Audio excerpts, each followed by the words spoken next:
జై శ్రీరామ్. రామయ్య కథ. రామయ్య కొడుకు గురించి చెప్తున్నాను. నిన్న రామయ్య గారు కొడుకు, ఆయన ముగ్గురు ఆడపిల్ల, ఒక అబ్బాయి, నలుగురు సంతానం ఆయనకి. ఆయన ఎప్పుడు బాధపడలేదు. అంచెలంచెలుగా ఆయన ఎదుగుతున్నాడు. ఇంకా ఊళ్ళోనే ఆఫీస్లో జాయిన్ అవ్వటం, ఊళ్ళోనే జాబు కాటాన చక్కగా అదే ఉన్న చోటని ఇల్లు కట్టుకున్నాడు. చిన్న చిన్న పిల్లలు. ఆయన ఈ పిల్లలను పెట్టుకొని ఇల్లు కట్టుకొని, భార్య ఏమో ఆ పాలు బయట వాళ్ళు పోస్తే బాగుంటలేదు అని చెప్పి ఒక గేదెని తీసుకుంది, ఇంట్లోనే పెట్టుకుంది. తను పాలు పిండుకోవటం నేర్చుకుంది, పాలు కాసుకునేది, పిల్లలకు బాగా ఉదయం పూట పాలు ఇచ్చేది, అందరినీ స్కూల్కి పంపేది, మధ్యాహ్నం పూట పెరిగేసి పెట్టేది. పిల్లల్ని చాలా బాగా తిండి ముందు వాళ్ళకి చదువు ముఖ్యం కాదు, తిండి ముఖ్యం అన్నట్టు పెట్టేది ఆమె. ఆయన ఏమో చదువుకోండి అనేవాడు. ఆయన ఈ తండ్రి ఏమో చదువుకోండి అని ఈ పిల్లలందరికీ చెప్పేవాడు.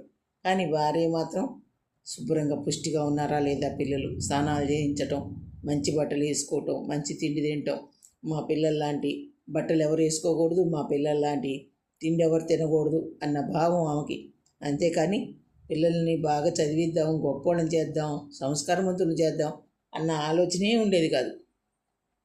నేను చదువుకున్నా, ఏం చేసా, వంటింట్లో వంట చేసుకుంటున్నా నేను చదువుకొని, నా పిల్లలు చదువుకొని, వాళ్ళ ఆడపిల్లలు చదువుకొని వాళ్ళు కూడా అంతేగా చేసేది, వంటలేగా, ఏదో కొద్ది చదువుకుంటారు అంతే అన్నట్టు తల్లి భావించేది. కానీ తండ్రి మాత్రం రామయ్య కొడుకు ఎన్నో కళ్ళగానేవాడు.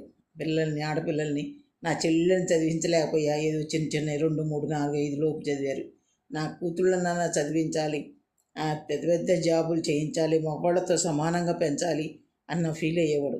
ఆయన పెద్ద కూతుర్ని పెద్దోడా అని పిలిచేవాడు. ఆడపిల్లలు అయినా కూడాను ఆయన పెద్దోడా అని పిలిచేవాడు. పెద్దోడా లేగరా, పెద్దోడా పోదాం రారా బజార్కి, పెద్దోడా. ఎక్కడికి వెళ్ళినా పెద్ద కూతురుని తోటి తీసుకెళ్ళేవాడు. వెళ్తూ ఉంటే అందరూ అడిగేవాడు, ఎవరు అమ్మాయి, మీ చెల్లెలా అని అడిగేవాడు. మా చెల్లెలు కాదు, నా కూతురు, నా పెద్ద కూతురు, సేమ్ మా చెల్లెల్లాగే ఉంటుంది, నా పెద్ద కూతురు అనేవాడు. ఎంతో గర్వంగా చెప్పుకునేవాడు. ఆయన అంత మంచి వ్యక్తి అని నేను ఆయన గురించి విచారించి అడిగి తెలుసుకొని అన్నీ చూసి చెప్పలేకపో అంత మంచి వ్యక్తి.